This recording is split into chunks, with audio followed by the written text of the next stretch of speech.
Hi guys, so today I want to do a video on finding out your why and who you are.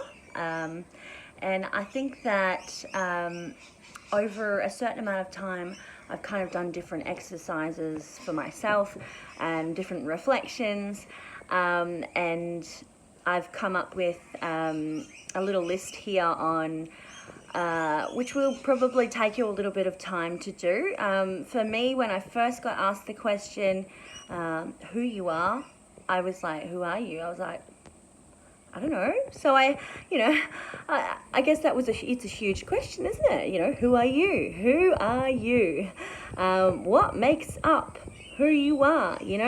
And I think a lot of people, when they're asked who you are, who you are inside, they think that's about your personality, So I started answering, things like I'm a bubbly person, I like people, like those kinds of things.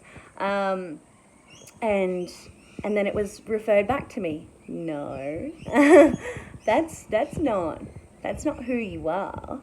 That's traits about yourself. That's characteristics. It's not who you are. And I thought, oh, how do I know? And it's a bit hot over here, guys. Sorry, I'm just dying in this heat.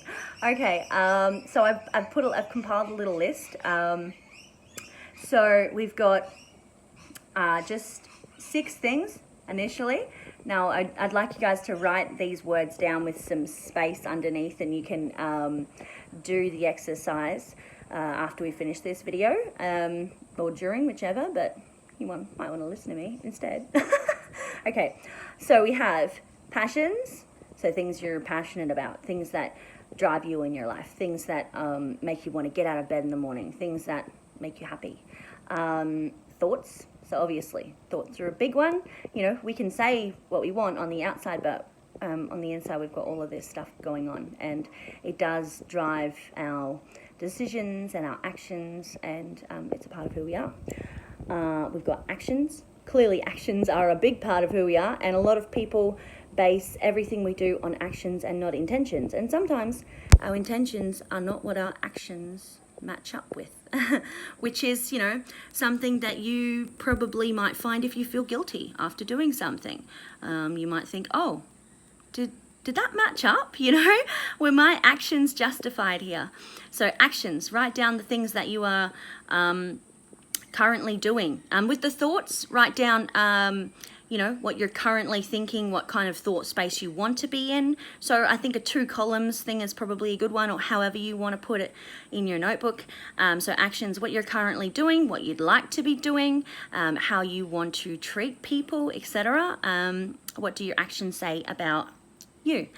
Okay, interests. So clearly interest is a big one, because if you are not interested in something, then you are not going to have it in your life, and you're probably not going to pursue it. And if you have it in your life and you're not interested, then definitely place some boundaries if it's a necessary thing or person. And we have values. Obviously, values is a big one. So we do everything based off our values, the way that we behave, the fact that we are maybe family orientated or work orientated. Someone who might be work orientated, depending on what work they do, might be family orientated, because they might be going to work to get money so that they can provide for their family.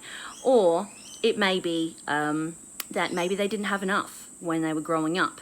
So maybe they are success orientated because they really value safety. They value security.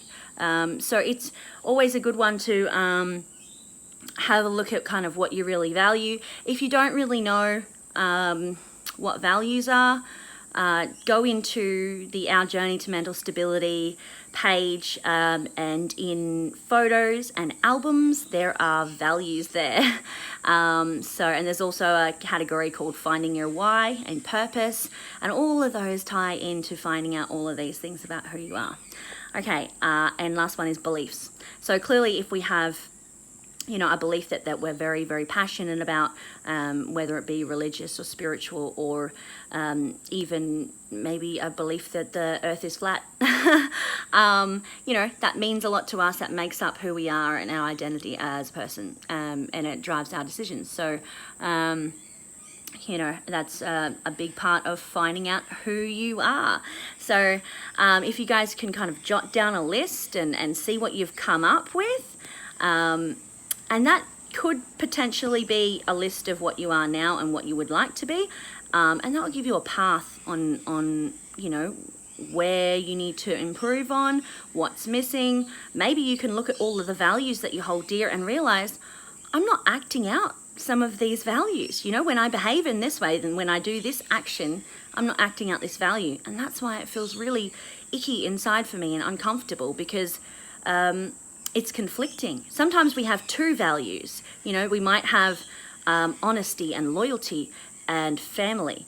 But there's a family member, who we love and adore, and they're doing things that, maybe go against our values. Maybe they're a toxic person, maybe they're abusive. There are big things that you need to look at. So obviously family is a huge one. So if someone in your family is sick or in a really terrible situation and they're acting out quite toxically, sometimes it is conflicting, because you feel like my value is loyalty and family, but my value is also honesty and security and safety. So you've got those, I want to be safe, I want to be healthy, but I want to be honest with myself and my loved one at the same time. So there are all different situations for all different people. Okay, so about your why. So your why most likely ties in with your passions and interests. That makes sense, right? And it will be directly tied in with your values and thoughts. So directly tied in with your values and thoughts would include, like I just said, why we do things. And obviously if we have a why, then we're probably thinking about it. It's probably on our mind because it's important to us. Sorry, there was just a bit of a commotion. If we decide to live to our true potential, our actions are going to match our why.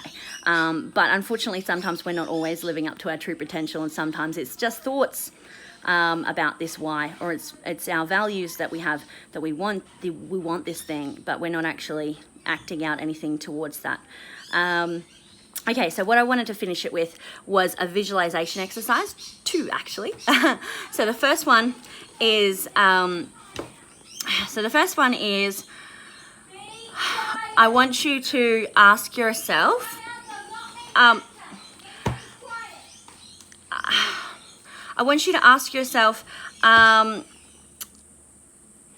if there was somewhere that you could be, so anywhere that you could be in the whole wide world that would make you feel peace and tranquility, where would that be? So just envision that in your mind. Is it somewhere in nature? Is it in a city? Do you feel peace there? Is it a mountain? Is it a rainforest? Like, where is it? Close your eyes, envision where you are that feels really peaceful, and do some breathing, 4 seconds in, 8 seconds out. Really let all of that stress out, and think of that place. Are there birds? Is there wildlife of any kind? Are there mosquitoes biting your legs? Let's hope not. It's not peaceful. Is there wind? What's happening in this environment that you're in, and what are you experiencing? So have a look at that environment, have a think about it, try and figure out why you've chosen that environment, because that comes down to who we are as well, right? It makes a part of us, the place that we would call home, that we would call peace, we would call serenity, matters about what kind of person we are, what we value. So yeah, mine is a rainforest. I'm just sitting next to this stream, and it's trickling, and it's so beautiful, and there's just little birds in the background. And you know, I have my own little shack there. I'm making my own vegetables. I don't even know how, but it's happening. And I sit by the stream when I'm very stressed, in my own thoughts, in my own visualization, and yeah, it's very relaxing. Okay, so now that you guys have done that one, the last one I wanted to do with you was, if you could go anywhere in this whole world, with no barriers, nothing stopping you, so you've got no family or no one holding you back, etc. Don't think of other people, just think of you right now, and you could get any job that you wanted to, anything. What would you be doing and why? So I want you to visualize that. What would you be doing and why? Now for me, I chose teaching English in Japan. Because I have always loved Japanese culture. I feel like it's really strong to my values. I like the idea of being spontaneous and getting away, because I've never really done anything like that, and it's not really my character, so I kind of want to be able to push the limits a little bit on what I really normally do, you know. And I feel like there's a lot of respect there for people, so you know, from what I've seen anyway, and that really sits with my values as well. And I would be helping people. I would be doing something, you know, that's important. It's making a difference. So I think that's why I chose that job in that area of the world. And yeah. Anyway, so I want you guys to have a think about this stuff, and reflect on it, and post in the comments what you guys think. And I'm sorry about the disturbance before, guys. Anyway.